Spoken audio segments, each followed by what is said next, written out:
Ang Propeta Muhammad sallallahu alaihi wasallam, namatay ang kaniyang mga magulang na hindi mga Muslim. Minsan bumisita siya sa libingan ng kaniyang ina. Umiyak siya dahil sa tindi ng kaniyang kalungkutan. Propeta siya. Napakalapit niya kay Allah. Subalit pinagbawalan siya ni Allah na ihingi ng kapatawaran kay Allah kaniyang nanay sapagkat hindi siya namatay na Muslim. Hindi siya namatay na mananampalataya. Ganyan kahalaga ang tauhid. Ganyan kahalaga ang pagiging Muslim, mga kapatid. Ganyan kahalaga ang pagiging mananampalataya kay Allah. Ganyan kahalaga na tayo ay maabutan ng kamatayan, na tayo ay nasa tamang akida, nasa tamang tauhid kay Allah subhanahu wa ta'ala. Ganyan kahalaga ang tauhid, mga kapatid. Walang pamipamilya, walang kamag-anak, walang kaibigan. Kahit na yung pinakamalapit sa iyo, anak mo, tatay mo, kung yan ay namatay sa shirk, pagtatambal kay Allah, kawalan ng pananampalataya kay Allah, pagbabawalan ka ni Allah na ihingi siya ng kapatawaran kay Allah. Kung hindi yun ipinagkaloob ni Allah kay Propeta Muhammad na ihingi kay Allah, yung kanyang mga magulang na namatay na hindi mga Muslim, humingi kay Allah ng kapatawaran para sa kanila, kung hindi yun ipinagkaloob ni Allah kay Propeta Muhammad, mas lalong hindi maaari sa atin. Nakakalungkot, Nakakalungkot. Pero marami sa atin ang hindi nila na-appreciate ang pagiging Muslim nila.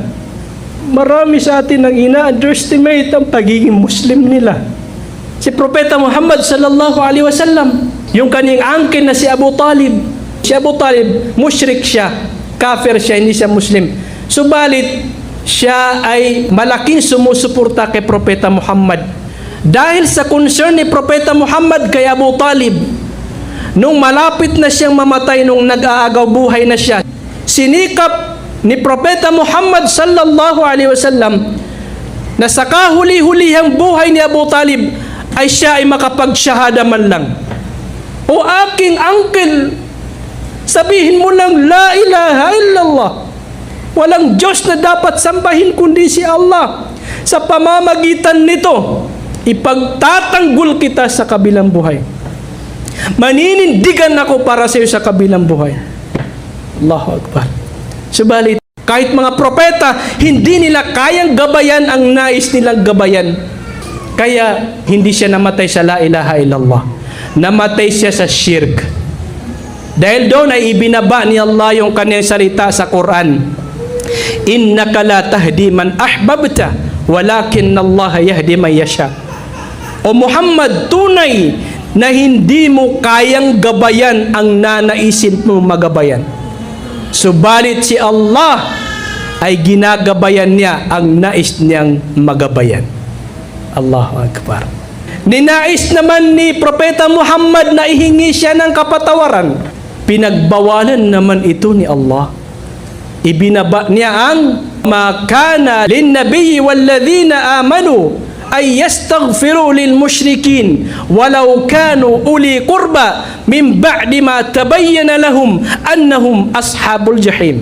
Hindi maaari sa propeta na si Muhammad at sa mga mananampalataya na kanilang ihingi kay Allah ng kapatawaran ang mga musyrik, ang mga mapagtambal kay Allah. Kaya sa mga kapatid na mabalik Islam, mga kapatid na mga Muslim na o nagbalik loob kay Allah subhanahu wa ta'ala, na buhay pa ang kanilang mga pamilya, mga kamag-anak, magsumikap kayo na maiparating ninyo sa kanila ang Islam.